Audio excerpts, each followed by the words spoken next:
let's talk a little bit about Twitter. Did you go over the expose that was done this weekend on Twitter? Matt Taibbi, the journalist. Yeah, Elon Musk basically seemed to give him a cachet of some sort of a bunch of emails about whatever the Democrats were doing around the Hunter Biden laptop era.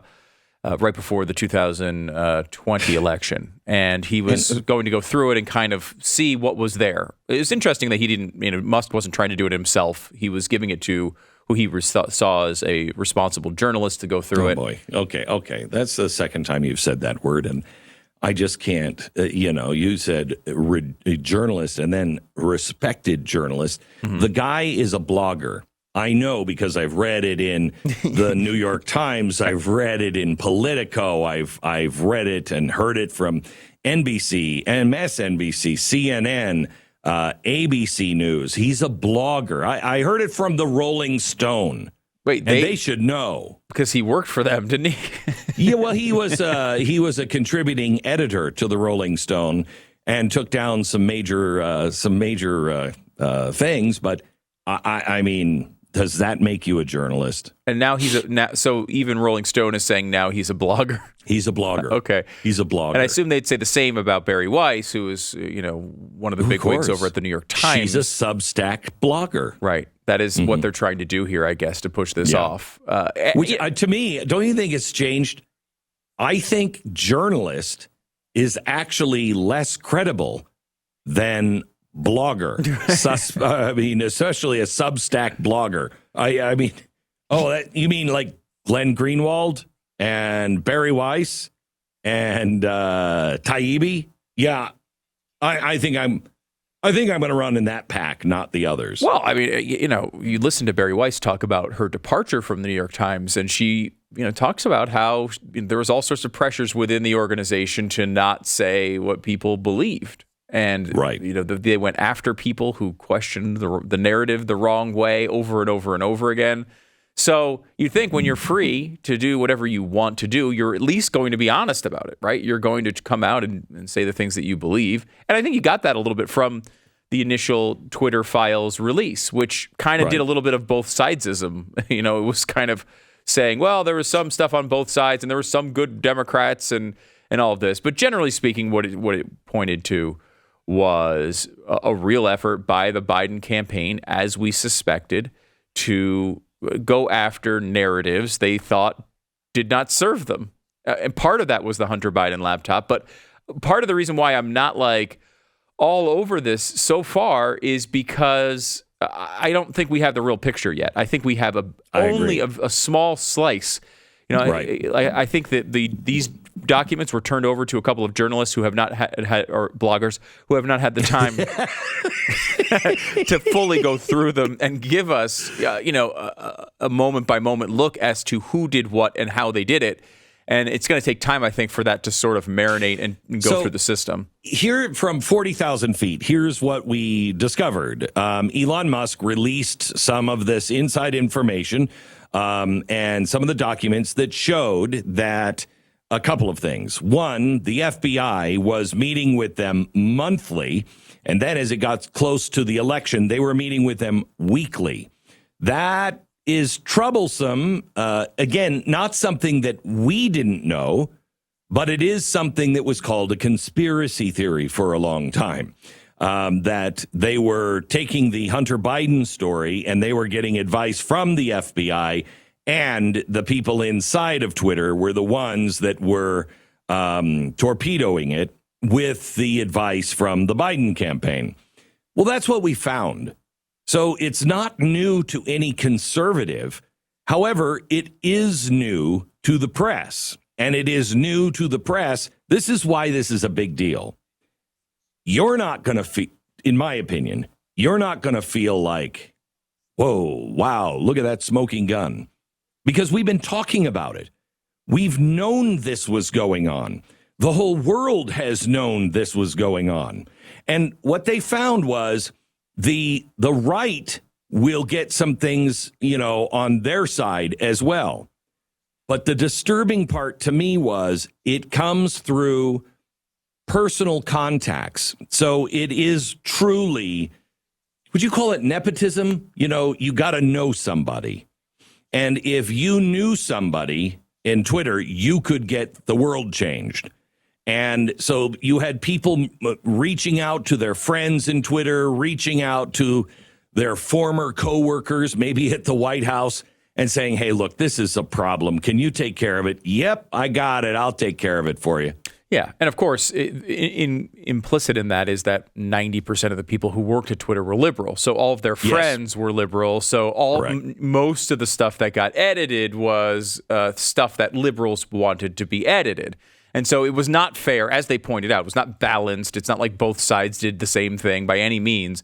The only thing both sides did the same things, but not anywhere, when it's, one time for every 9 times. Right. That's, it's not doing the same thing. And I think the only thing that we still need to see here is this is one of those things that's just confirmed what we believed was going on and what we've had evidence of already occurring, right? We already have evidence that goes down this road pretty significantly. This backed it up. It hasn't reached the level yet that it's to what I expected. I've just set the standards so high for this because I assume what they've done is so terrible during these election periods that we haven't seen that evidence yet. I think it'll come out.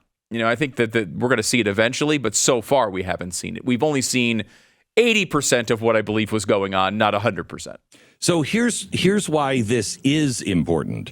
If you are in with the it crowd, the it crowd controls really the narrative still in America because the New York Times and television and everything else still is caught in that. Now, I don't know if the American people are still caught in that. But unless you get both sides talking about something, it's not going to filter down to the average American. Okay. And here's the really interesting part. First, they said that this was a conspiracy, that wasn't happening. Now that we have the evidence and the actual documents to show that it is that way, what do? Now, I am somebody that I don't believe in coincidence. I just don't. Sometimes, wow, what a coincidence. Sometimes, but I always look first, that's a weird coincidence. Are we seeing this anyplace else? For instance, when they talked right after COVID started, they were all saying the same thing. And then they all started to say the new normal. And then it went from the new normal to the Great Reset.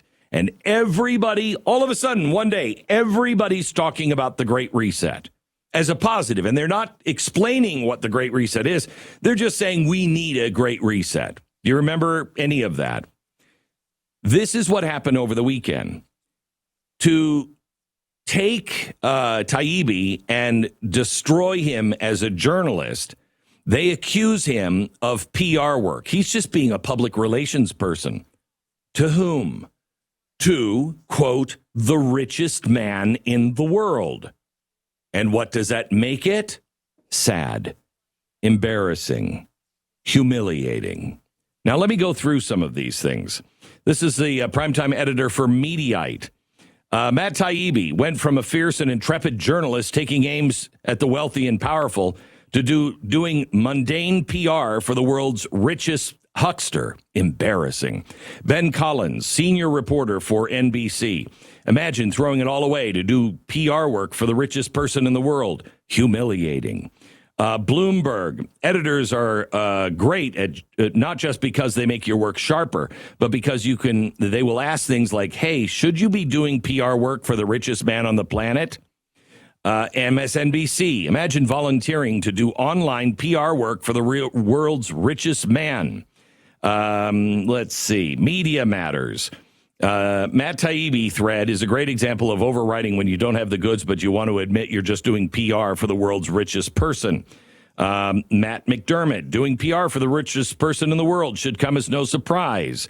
The correspondent for the New York Times, CNN, Daily Beast, Huffington Post, and is a host on Al Jazeera, tweeted Matt Taibbi, what sad, disgraceful downfall. I swear he did good work in the old days. should be a cautionary tale for everyone. Selling your soul for the richest white nationalist on earth. Oh, my gosh. The editor-in-chief, something called Popula.com, wrote, 1 minute you're scouring Goldman Sachs, the next you're doing PR for the richest man in the world. Funny. It goes on and on and on. They all said the same thing. He's doing PR work for the richest man in the world. So what they're doing is he sold out. But did Matt sell out? I mean, Matt left the mainstream media for a reason. What was that reason? Barry Weiss left the mainstream media for a reason. What was that reason? What was it? To sell out? Or to be able to tell the truth that they saw without some editor going, nah, that Hunter Biden story is not really a story because it's a conspiracy. No, it turns out that the FBI was lying to you. It wasn't a conspiracy. It is a big deal. Now, Elon Musk has put the Democrats on notice. He said that there's more smoking guns to come. He also said he's not going to sign autographs anymore, and he doesn't want to be in crowds anymore. He's a little concerned for his health, and I don't think it's because he's a smoker. He believes that he's living in some sort of a spy novel, and I think he might be. By the way, according to the Daily Wire, it looks like they may have interfered at Twitter, may have interfered in the Brazilian election as well. Interesting. It's almost as if these public-private partnerships between those who want to control the world and those who are the mouthpiece for the world are seeing the opportunity by coming together and working together to make sure that the little people know exactly who they should vote for and what they should think.